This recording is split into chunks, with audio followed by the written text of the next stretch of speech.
나는 명함 속의 직책과 직위에 갇혀 있다는 것을 알았습니다. 안녕하세요. 아일람 장한식입니다. 오늘 여러분에게 추천 공유하는 부자와 빈자 두 갈래 길이라는 카테고리, 나는 오늘도 경제적 자유를 꿈꾼다라는 책으로 아침의 태양을 맞이하겠습니다. 이대로 살아도 좋은가? 라는 물음이 내게로 온 뒤 삶의 몇 가지 변화가 일어났다. 전에는 하지 않던 산책을 시작했다. 점심시간 또는 늦은 오후에 잠깐의 짬을 내 회사 근처를 산책했다. 나는 나를 보고 싶었다. 강물처럼 흘러가는 인생에 일시정지 버튼을 누르고 저 높은 곳에 올라가 내가 사는 모습을 내려다보고 싶었다. 내게 주어진 길을 잘 걸어가고 있는지, 나도 모르게 늪속에 빠져 허우적거리고 있는 것은 아닌지 알고 싶었다. 반복되는 일상에서 분리된 하루 30분의 산책은 스스로를 객관적으로 관찰할 수 있는 통로가 되었다. 나는 그 시간을 통해 많은 것을 볼 수 있었다. 나의 하루는 관성에 따라 흘러가고 있었고, 내가 아닌 다른 사람들을 만족시키기 위해 고군분투하고 있었다. 나는 젊은 날의 꿈을 어느 귀퉁이에 팽개쳐둔 채 먹고 사는 일에만 전념하고 있었다. 일밖에 모르는 사람이 되어 무재배한 경쟁의 사다리를 헉헉거리며 오르고 있었다. 그랬다. 나는 째째하게 살고 있었다. 나에겐 나의 세계가 없었다. 열심히 산다고 자유하고 있었지만 정작 내가 열심히 사는 무대는 내가 만든 무대가 아니었다. 문득 나는 광대가 아닌가? 하는 생각이 들었다. 남의 무대에서 춤추고 노래하는 광대 말이다. 대체 내 인생의 대본은 누가 쓰는 것일까? 그것을 무겁게 자각한 어느 날 삶은 준엄하게 나를 꾸짖었다. 이게 너희 전부인가? 이렇게 남이 만들어 놓은 무대에서 시시하게 살다 갈 것인가? 39의 나는 답답했다. 그중 삶을 바꿔야 한다는 내면의 북소리는 점점 커지고 있었다. 문제는 무엇을 하며 살 것인가였다. 먹고 사는 것을 해결해 준 이 회사를 벗어나면 무엇으로 살 수 있을 것인가? 밥과 지금의 평온한 삶을 포기할 정도로 대단하게 하고 싶은 일은 과연 무엇인가? 고백컨대 그때의 나의 그런 것은 없었다. 나는 대학에서 돈 안 되는 학문의 원조격인 국문학을 전공했고, 회사에 입사해서는 10년 넘게 교육팀에서 사내 직원들 대상의 교육 프로그램을 만드는 사람이었다. 내가 잘하는 게 무엇일까? 생각해보면 특별히 떠오르는 게 없었다. 교육 프로그램 만드는 것 정도였다. 내가 정말 하고 싶은 게 무엇일까? 역시 단박에 떠오르는 건 없었다. 굳이 하고 싶은 게 있다면 멋진 동기부여가 되는 것 정도였다. 사람들이 마음속에 뜨거운 불을 당기는 멋진 동기부여가 되는 것은 내 오랜 꿈이었다. 하지만 평범한 직장인에겐 너무 먼 일이었다. 그렇다면 뭔가 나만의 삶을 살겠다며 호기롭게 회사를 나가는 것은 좋다 치자. 나가서 무엇을 할 것인가? 무엇을 해서 먹고 살겠다는 것인가? 나는 막막해졌다. 우울한 날이 이어졌다. 그 무렵 한 선배를 알게 됐다. 인터넷 재테크 동호회에서 만난 선배는 당시 강남에서 부동산 중개업소를 운영한다고 자신을 소개했다. 명문대를 졸업하고 대기업 IT 연구소에 다녔던 경력과 썩 어울리는 직업은 아닌 듯 싶었다. 그러나 그것은 나의 오판이었다. 나중에 알고 보니 그는 작은 부동산 중개업소가 아니라 꽤 큰 규모의 부동산 중개 법인을 운영하고 있었다. 강남에서만도 사무실을 10곳 넘게 운영하고 있었다. 사업은 확장일로였다.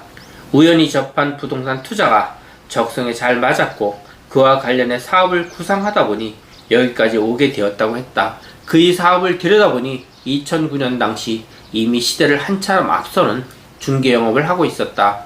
선배의 회사는 주먹구구식 영업이 횡행하던 당시 부동산 중개업들과는 다르게 구체적이고 객관적인 정보를 제공하고 영업 방식을 시스템화하여 그쪽 분야에서 새로운 시장을 개척해 나가고 있었다. 선배는 단박에 나의 롤모델이 되었다.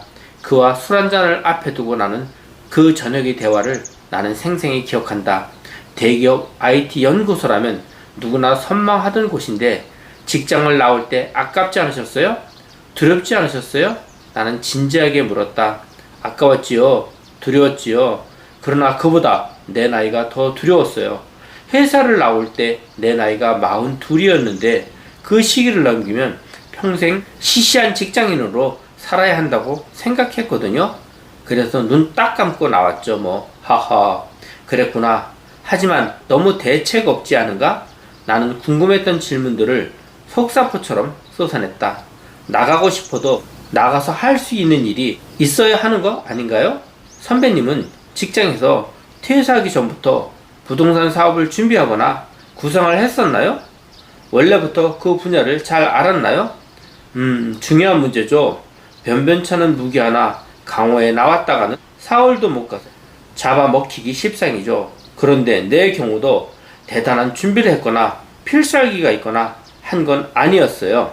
그저 회사를 다니면서 재테크 차원에서 부동산 투자를 몇 번 했고 부동산 자체를 좋아해서 주말에 물건도 자주 보러 다니고 부동산 투자 동호회 활동도 하고 했었지요. 그러다 보니 부동산 중개하시는 분들을 많이 만나게 됐는데 주먹구구식으로 영업하는 분들이 너무 많더라고요. 그래서 늘 생각하고 있었죠. 내가 부동산 중개를 하면 IT 기술을 도입해서 멋지게 잘 할 수 있을 텐데 하고 말이에요. 결국 그도 확실한 길을 찾고 퇴직한 것은 아니었다. 그저 부동산이라는 분야에 흥미가 있었고 자기가 부동산 중개를 하면 잘할 수 있으리라는 막연한 희망을 갖고 일단 나왔고 퇴직 후 열정적으로 길을 모색하고 집중했더니 어느 순간 길이 열리고 많은 시행착오를 거쳐 여기까지 오게 되었다는 것이다. 그는 중간에 겪은 어려움들도 들려주었다. 나는 그와의 대화 속에서 희망과 만만치 않은 현실을 함께 보았다. 마침 나도 부동산에 많은 관심을 갖고 있던 참이었다. 내 집 마련이야 진작에 했고 부동산 투자에 관심을 가지며 여기저기 인터넷 동호회에도 가입해서 활발하게 투자 공부를 하던 때였다. 그렇게 부동산에 많은 관심을 가질 무렵 선배의 모습을 보니 마음이 통했다. 그와 만날 때마다 마음이 많이 불편하면서도 설레었다. 나는 남의 회사에서 남이 시키는 일을 하며 살고 있는데 그는 자신의 일을 하며 자신의 삶을 주도적으로 사는 것이 부러웠다. 자연히 그의 사업에 대한 관심도 점점 높아졌다. 소규모 부동산 중개업이 아니었다. 일종의 부동산 중개 프랜차이즈 사업과 비슷했다. 선배는 부동산에 관심이 있다면 이 사업에도 관심을 가져보라고 말했다. 부동산 중개업 자체가 개선의 여지가 많기 때문에 어떤 식으로든 사업을 해볼만 하다는 거였다. 시간이 갈수록 부동산 중개 사업에 대한 관심이 커졌다. 그가 했던 것처럼 척박한 부동산 중개 현실에 내가 할 수 있는 역량이 분명히 있을 거라는 생각이 선명해지기 시작했다. 더 늦기 전에 선택을 해야 했다. 지키는 삶이냐 도전하는 삶이냐 두 갈래 길이 눈앞에 펼쳐졌다. 하나의 길은 지금의 삶을 이어가는 것이다.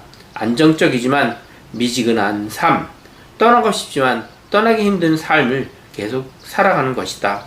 드라마틱한 맛은 없겠지만 남들만큼의 삶은 살 수 있는 길이다. 다른 길로 가면 반대의 삶이 펼쳐진다. 전혀 가보지 않은 길이다. 무엇이 나올지 모른다.